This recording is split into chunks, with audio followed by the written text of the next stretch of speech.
I was at City Hall, waiting for my fiancé to get our marriage license, but he was at the hospital with his childhood sweetheart. Heartbroken, I dialed another man's number. It's time to make good on your promise, marry me. Little did I know, he wasn't just a business mogul, but also a high school classmate who'd been secretly in love with me for years. On our wedding day, my ex stormed in, only to discover that the groom had been replaced, and I was now a socialite far beyond his reach. Ava, isn't Ethan here yet? You were supposed to meet at 10, and it's almost 11. My mother's anxious voice came through the phone. I sat on the cold waiting bench at City Hall, watching the bright red numbers on the electronic clock tick by, and calmly replied, Mom, he can't make it. He can't make it? What do you mean? Today's the day you're supposed to get your license. My mother's voice suddenly rose, filled with disbelief. Chloe Vance twisted her ankle, and Ethan took her to the hospital. I tried my best to keep my voice even, but my fingernails were digging deep into my palm.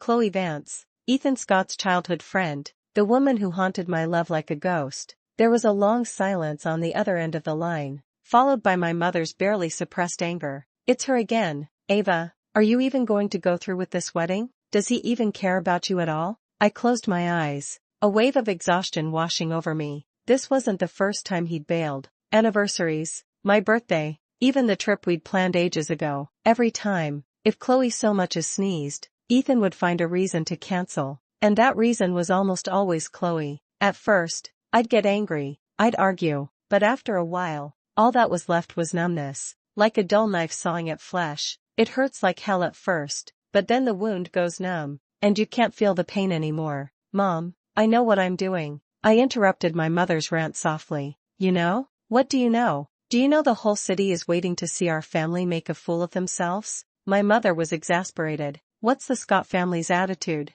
Are they just letting Ethan get away with this? Mom, please stop. My voice trembled almost imperceptibly. This is my decision. Mom finally sighed, her voice softening. Rhea, Ava, honey, I just worry about you, but if you've made up your mind, I support you. Just remember, no matter what happens, home will always be your safety net. The last of my strength crumbled as I hung up the phone. Tears welled up without warning, blurring my vision. I covered my face, the muffled sobs echoing in the empty hallway. 7 years, a solid 7 years, from a naive college romance to supporting each other after entering the workforce. I thought Ethan and I were unbreakable. I thought all my sacrifices and compromises would lead to a happy ending, but reality slapped me hard in the face. Ethan Scott and I met at the welcome dance at Westwood University. He was the student body president, handsome and charismatic, surrounded by admirers. I was a wide-eyed, naive freshman. His pursuit was passionate and sincere. He introduced me to his circle, and showered me with attention.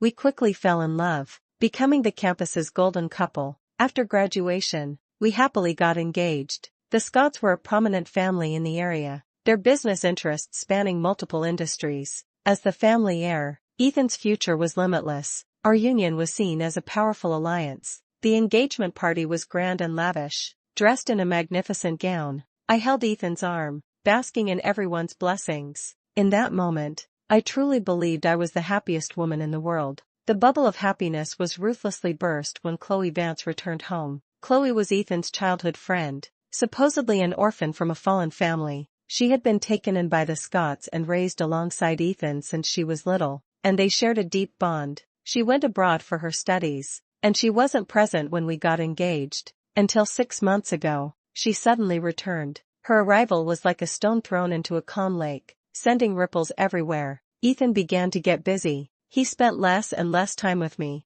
and he broke promises more and more often. Every time I questioned him, he would always give the same excuses. Chloe just got back. She's having trouble adjusting. I have to help her. She's all alone and helpless. It's pitiful. Ava, don't overthink it. I only see her as a sister. It's not like I didn't have my doubts, didn't struggle to keep this relationship afloat. I even started trying to please him. I knew Ethan loved Lego, especially the limited edition architecture series. I scoured every specialty store in the city and spent ages online, finally managing to snag a set of the rare model he'd been dreaming of. I wanted to surprise him on his birthday. On his birthday, I went to see him, carrying the carefully wrapped gift, only to find Chloe standing there with the exact same Lego model, excitedly chattering about something. Ethan's expression flickered for a moment when he saw me, then he quickly explained, Ava, look, Chloe also loves this. She'd get more joy from this gift than I would, so I let her have it. It's okay. For my birthday gift,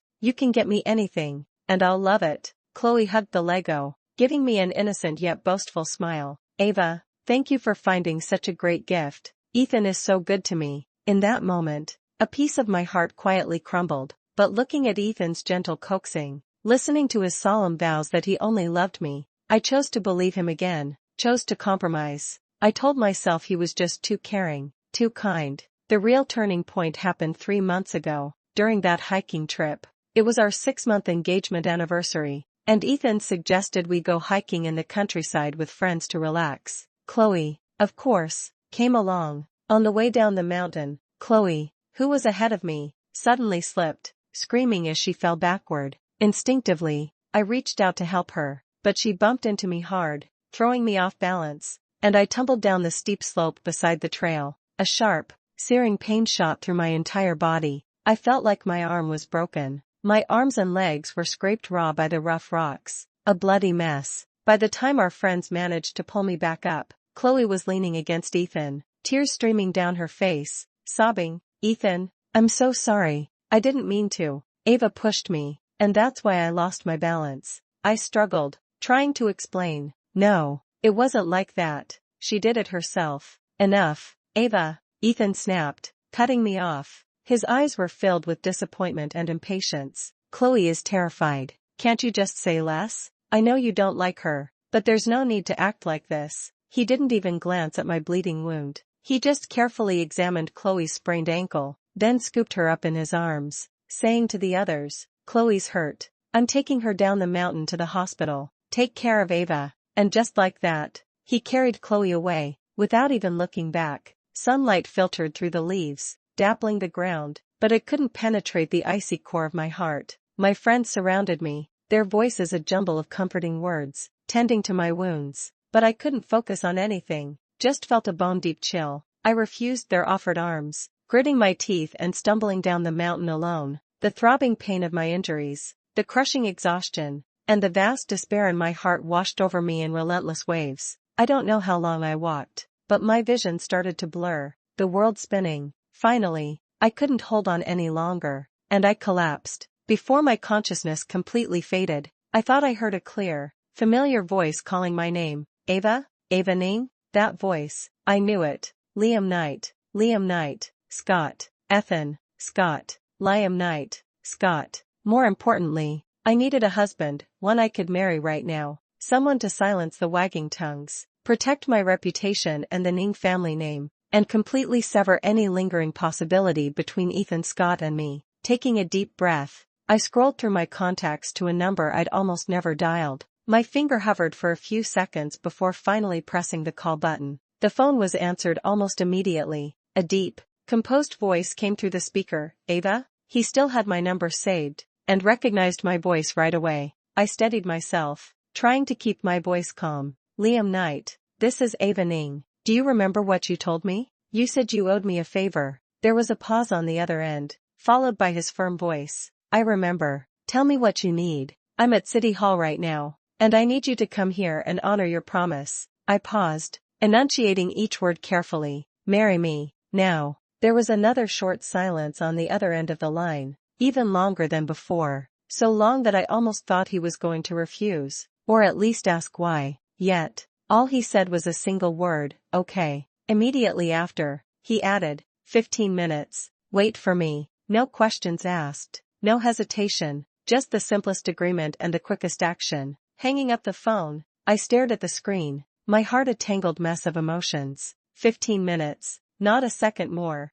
not a second less. A black Bentley pulled up in front of City Hall, the door opened, and Liam Knight emerged, impeccably dressed in a tailored, high-end suit. He was tall and handsome, with a composed and restrained demeanor, a quiet authority evident in his brow. Years had transformed him, shedding the last traces of youth and replacing them with a mature, formidable presence that was impossible to ignore. He walked directly to me, his gaze settling on my slightly swollen eyes, his brow furrowed almost imperceptibly, but he didn't ask any questions. Let's go. He extended his hand towards me, I placed my hand in his large, warm palm, and followed him into City Hall. The whole process unfolded with unbelievable speed. Forms, photos, vows, it was all a blur, like someone had hit the fast-forward button. Liam had clearly pulled some strings. Everything was greenlit. When the 2 crisp marriage certificates were placed in our hands, I was still reeling, unable to believe that in the span of 30 minutes, I'd gone from a pathetic fiancé dumped victim to a married woman, wedded to a man I'd barely met. Well, Mrs. Knight. Liam handed me one of the certificates, a faint smile playing on his lips, though it vanished quickly. He glanced at his watch. I have an urgent government bid meeting I need to attend. A driver will take you home. Don't worry about the wedding arrangements. I'll handle everything. I nodded, still struggling to process this sudden identity shift and the avalanche of information. He had already turned and was striding towards the exit. Watching his retreating back disappear through the doorway, I gripped the marriage certificate in my hand, the red cover almost burning against my skin. As I stepped out of City Hall, ready to get into the car Liam had sent, my phone rang. Ethan Scott flashed across the screen. I hesitated for a moment, then answered. Ava, where are you? Ethan's voice sounded tired, yet still carried that familiar, taken-for-granted tone. I didn't answer his question, simply asking coolly, what is it? Oh, it's like this. His tone was casually cruel. Chloe was at the new house earlier, and she accidentally ruined your wedding dress, spilled some red wine on it.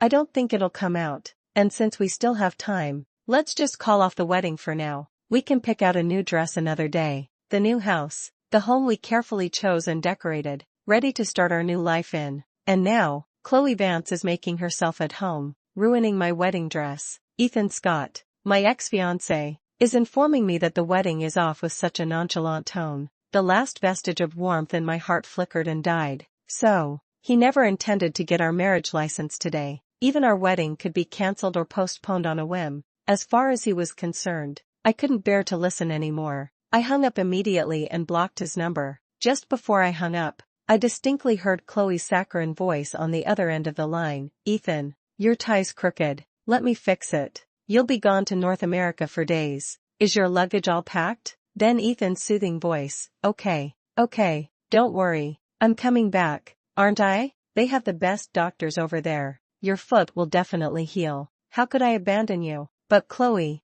you should learn to be a little more independent. You can't always rely on me. He paused, as if remembering something, and added with an almost condescending tone. Besides, tomorrow I'm marrying your Ava-to-be, so I have to. I didn't hear anything after that. Turns out, he'd been planning to go to North America all along, to help Chloe with her serious foot injury. The talk about getting a marriage license, the wedding plans, it was all just a lie to placate me. And how ironic were his words. I'll marry you tomorrow. I just felt a wave of nausea wash over me. Liam's driver was a silent, middle-aged man. He respectfully opened the car door for me and asked for my address. I gave him my parents' address. Right now, I just wanted to go home. The car glided smoothly down familiar streets, the scenery outside the window rushing past. I leaned back in the comfortable seat, looking at the red marriage certificate in my hand, my feelings a tangled mess. I didn't know if this impulsive decision was right or wrong, but at least it had completely freed me from Ethan Scott, from that suffocating relationship. As for the future, I'll take it one step at a time. At least, Liam Knight seems a hell of a lot more reliable than Ethan Scott. When I got home, my parents were anxiously waiting in the living room. Seeing me come back alone, my mother rushed over. Ava, what happened? Ethan, I didn't say anything, just silently took the red marriage certificate out of my bag and placed it on the coffee table. Silence descended upon the living room. My parents' eyes darted back and forth between the marriage certificate and me, their faces shifting from shock to disbelief, then to bewilderment, finally settling into a relieved joy. This is Liam Knight? My father picked up the marriage certificate, his eyebrows arching in surprise as he made out the name. Although the Knight family kept a low profile, their position in the business world was pivotal, even subtly surpassing the Scott family's. My mother, on the other hand, grabbed my hand, her eyes a little red-rimmed. Ran. Ava, you've finally seen reason. Good. This is for the best. Watching my parents' obvious relief, I felt a pang in my heart. So, they had been against my relationship with Ethan all along. but out of consideration for my feelings, they had never said anything explicitly. "Dad, Mom, I'm sorry for making you worry," I said softly. "Silly girl, what are you talking about?" Mother patted my hand. "As long as you're happy, we'll support whatever decision you make. This Liam Knight seems much more reliable than that Ethan." Father also nodded. "I'll take care of things with the Scott family. You don't need to worry about that." The understanding and support of my family felt like a warm current flowing into my frozen heart. The wedding. My mother hesitated. "Are we still going to have it?" "Yes, we're still having it. Why wouldn't we?" I looked up, my gaze unwavering. "The wedding is still on. Same time, same place. The invitations have already been sent. I won't let the Ning family become a laughingstock." My parents exchanged a look, understanding my meaning. This wedding wasn't just a personal matter. It concerned the Ning family's reputation. Since the groom had been changed, it was even more important to make it a spectacular affair, to let everyone know that Ava Ning wasn't desperate for Ethan Scott. In the following days, I began to handle the wedding's logistics. First, I sorted through the gifts the Scott family had sent, looking at the expensive jewelry, property deeds, and stock certificates. I felt nothing. Ethan had never been stingy with me materially. In fact, he was quite thoughtful. He remembered all my preferences, and his gifts always hit the mark. But no amount of material wealth could compensate for his betrayal and the emotional damage he caused. I packed up all the betrothal gifts exactly as they were and contacted the Scott family's butler to have them retrieved as soon as possible. After doing all that, I felt a sense of relief wash over me. Ethan Scott actually returned the day before the wedding and came straight to my house. He looked travel-worn, with noticeable dark circles under his eyes. When he saw me, his expression was complex, a mixture of guilt, reluctance, and a hint of barely perceptible panic. "Ava, let me explain," he said urgently, grasping my arm. "I went to North America because Chloe's foot injury was really serious, and the doctors there are leading experts. I didn't mean to leave you."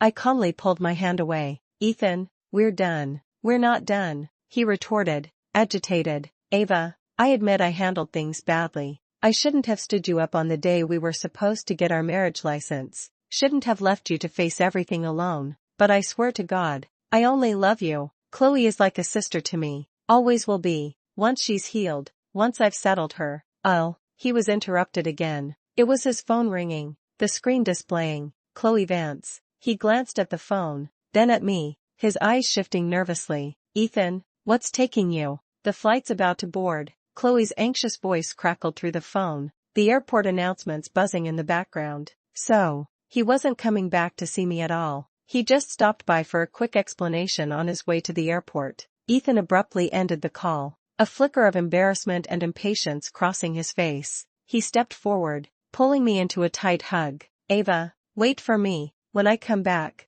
I'll marry you in style. You have to wait for me." I stood there stiffly, letting him hold me, feeling nothing but a detached amusement. Even now, he was trying to pacify me with empty promises. He released me, looked at me deeply, then turned and ran, not looking back, as if some monster were chasing him. The wedding day dawned bright and sunny. The Ning estate was decked out, and guests poured in, business tycoons, political figures, almost everyone who received an invitation had arrived. After all, the marriage between the Nings and the Scotts was the biggest event the town had seen in years. However, as time ticked by and the groom remained absent, murmurs began to ripple through the crowd. "What's going on? Isn't Ethan Scott from the Scott family here yet? I heard that Ethan Scott was with Chloe Vance in North America yesterday for her medical treatment." "No way? Does that mean the bride is going to be left at the altar today?" TSK, the Ning family is going to lose face big time." Whispers and speculations buzzed around me as I stood by the window in the bridal suite,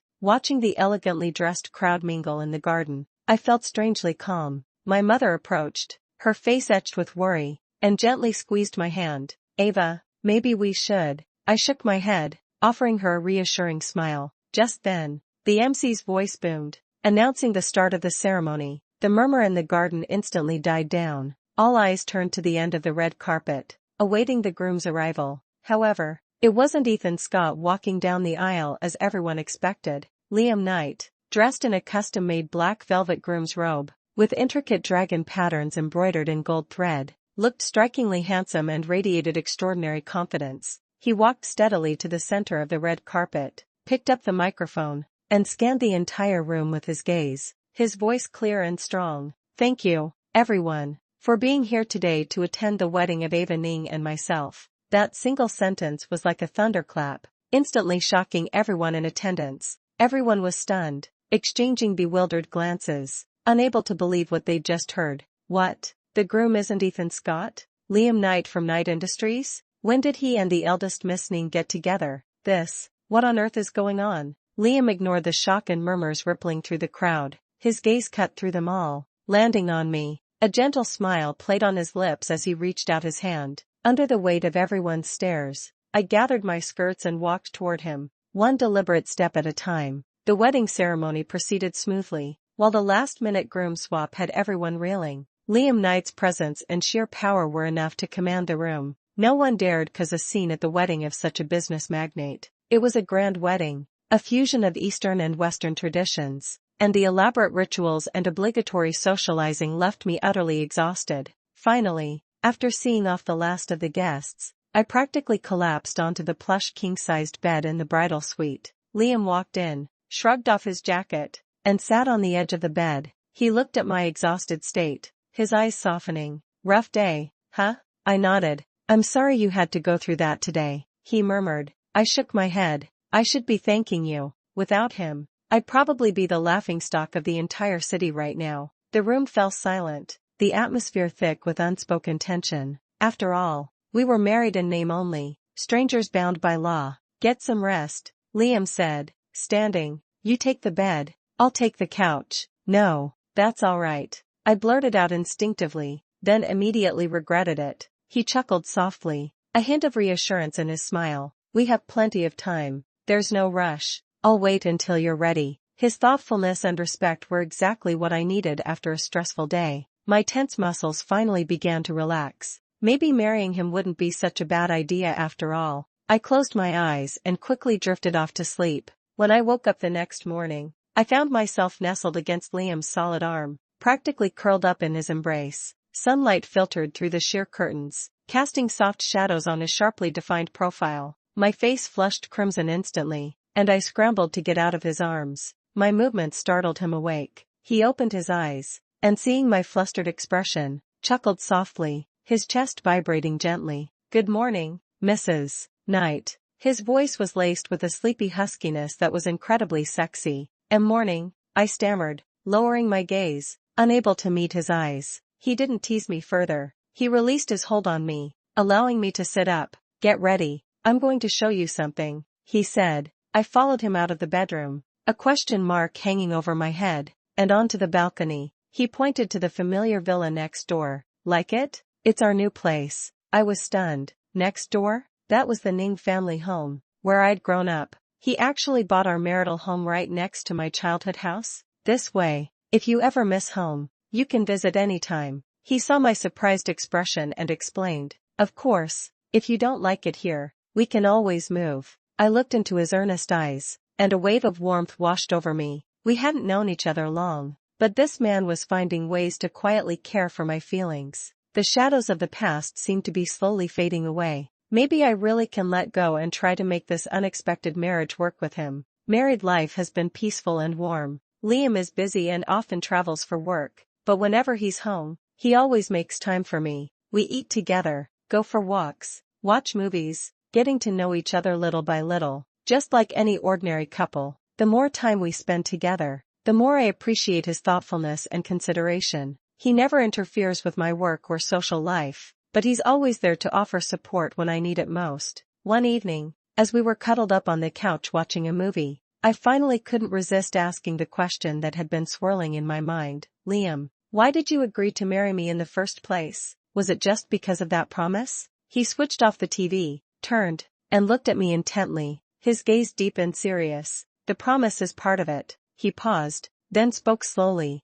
"But more importantly, Ava, I've liked you for a long time." I froze, thinking I must have misheard him. "Since when?" "Senior year of high school, the day you saved me." He said it plainly. I'd say it was love at first sight for me. "With you." I was stunned, unable to speak. Then why? Why had he never shown it? Why had he watched me be with Ethan for 7 years? He seemed to read my question, offering a wry smile. Because, not long after you saved me, I saw you with Ethan Scott. He looked like he loved you deeply, and you seemed so happy. I didn't think I should interfere. So, he just silently withdrew? Even when I needed help the most, he only showed up because of a promise? Then, about that hike last time, I suddenly remembered the voice I'd heard before I fainted, and the neatly bandaged wound on my arm when I woke up. Was it you who saved me? My friends all said they were the ones who got me down the mountain, but I always felt like some details didn't quite add up. Liam nodded, not denying it. I happened to be in that area of the mountain for a meeting that day. I saw someone being carried down and recognized you. You were pretty banged up, so I just lent a hand and made sure they got you to the hospital. He said it so casually, as if he'd done something completely insignificant. So, without my knowledge, he'd been quietly watching over me, even stepping in to help when I was in danger. And I, oblivious, had no idea. I looked at the man before me, my heart a whirlwind of emotions. Gratitude, guilt, and a confusing, subtle affection were quietly taking root. The peaceful days didn't last long. A month later, Ethan Scott returned. That night, Liam and I were coming home from a charity gala. As we reached my doorstep, we found Ethan standing there, his face a thundercloud. Seeing Liam and me linked arm in arm, his eyes flared with instant rage. He stormed toward us, pointing at Liam and demanding, his voice sharp and accusatory, "Ava, who is he? Why are you with him?"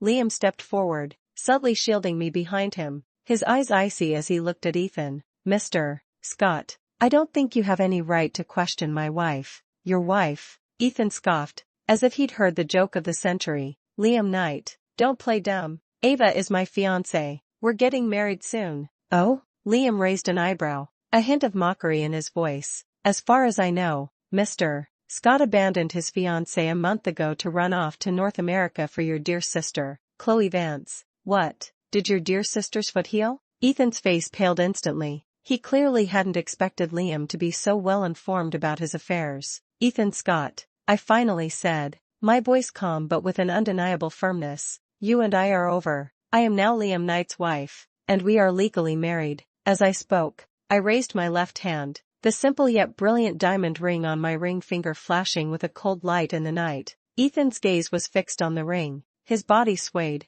as if he had been struck a heavy blow. "No, impossible, Ava, you're lying to me, this can't be happening." Just then, a delicate voice came from behind Ethan. "Ethan, what's wrong?" Chloe Vance emerged from the shadows, affectionately taking Ethan's arm, and looked at me provocatively. "Ava, even if you want to upset Ethan, you don't need to just grab some random guy to put on a show, do you? Someone like Mr. Knight would never be interested in you." Liam scoffed, his powerful aura instantly dominating the room. He pulled me closer, his eyes sharp as knives as he glared at Chloe. "My wife," he said, his voice a low growl, "is none of your concern." Chloe, intimidated by his intensity, shrank back, silenced. "I don't believe it. I don't believe it," Ethan muttered, his eyes unfocused and lost. "My phone. I lost my phone in North America. I couldn't contact you. I wanted to find you as soon as I got back, to make things right. How could this be happening?"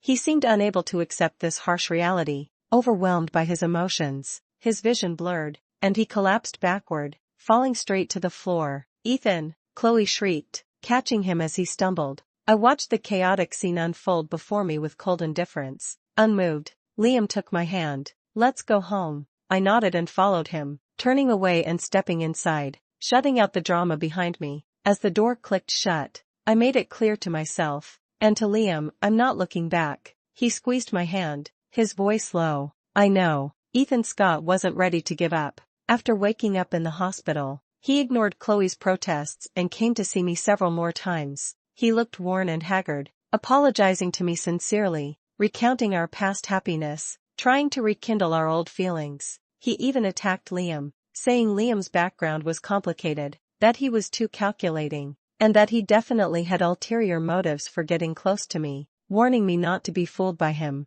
"Ava, I know I messed up. I really do." He grabbed my hand, pleading desperately, "Please, give me another chance. Let's start over. I promise I'll never hurt you again." I looked at him, a mess of tears and choked sobs, and all I felt was a bitter irony. "Ethan," I said, shaking off his hand, my voice like ice. Once trust is broken, it can never be rebuilt. Every time you broke a promise for Chloe, when you regifted my birthday present to her on my birthday, when you chose to believe her lies over me while hiking, when you carried her down the mountain and left me stranded, when you ruined my wedding dress for her and casually suggested calling off the wedding, we were already over long before that. Every time you prioritized her, every time you asked me to compromise and back down, every time you brushed me off with the "she's just like a sister" excuse, you were personally and deliberately killing my love and trust for you. Ethan Scott, you did this to yourself. You pushed me away. I looked at his pale, defeated face and said, each word measured and clear,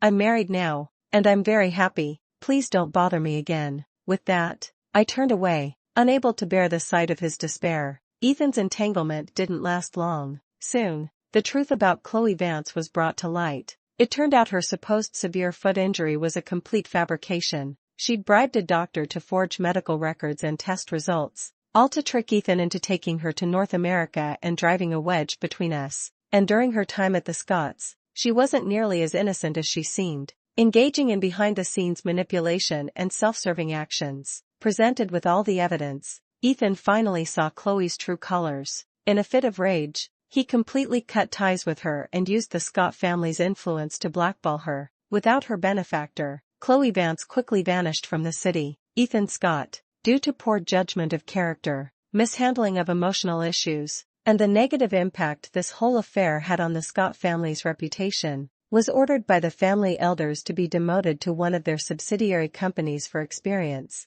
temporarily removed from the center of power. Several months later, I saw Ethan Scott again at a business gala. He was thinner, and the arrogance and exuberance of the past were gone from his brow, replaced by a touch of calmness and loneliness. He walked over to us and stood in front of Liam and me. Ava, Liam, he said, raising his glass. His expression was sincere in a way I hadn't seen before. I was wrong about everything that happened. I'm sorry, Ava, for causing you so much pain. And thank you, Liam, for taking good care of her. He paused, then looked at me, his expression complicated. I wish you happiness. With that, he drained his glass, nodded at us, and turned to leave. I heard he was leaving the city the next day to take up a position at a subsidiary company. Watching his lonely figure walk away, I felt no hatred, no regret, only a sense of calm. Everything from the past had finally faded away like smoke. Liam squeezed my hand and asked softly,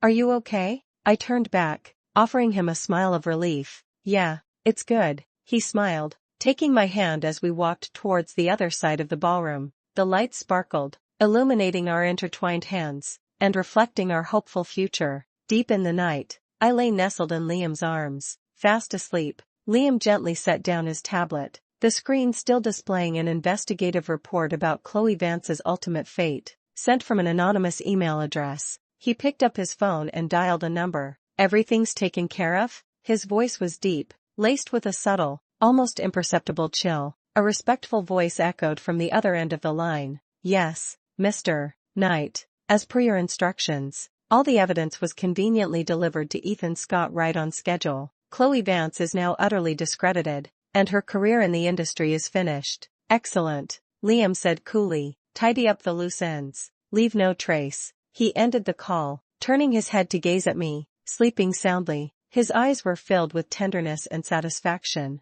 Gently brushing a stray strand of hair from my cheek, he leaned down and pressed a soft kiss to my forehead. "Some things she doesn't need to know. As long as she's safe and happy, that's enough for him." Outside, the moonlight was brilliant. Inside, a serene silence. The story of Liam Knight and me was just beginning.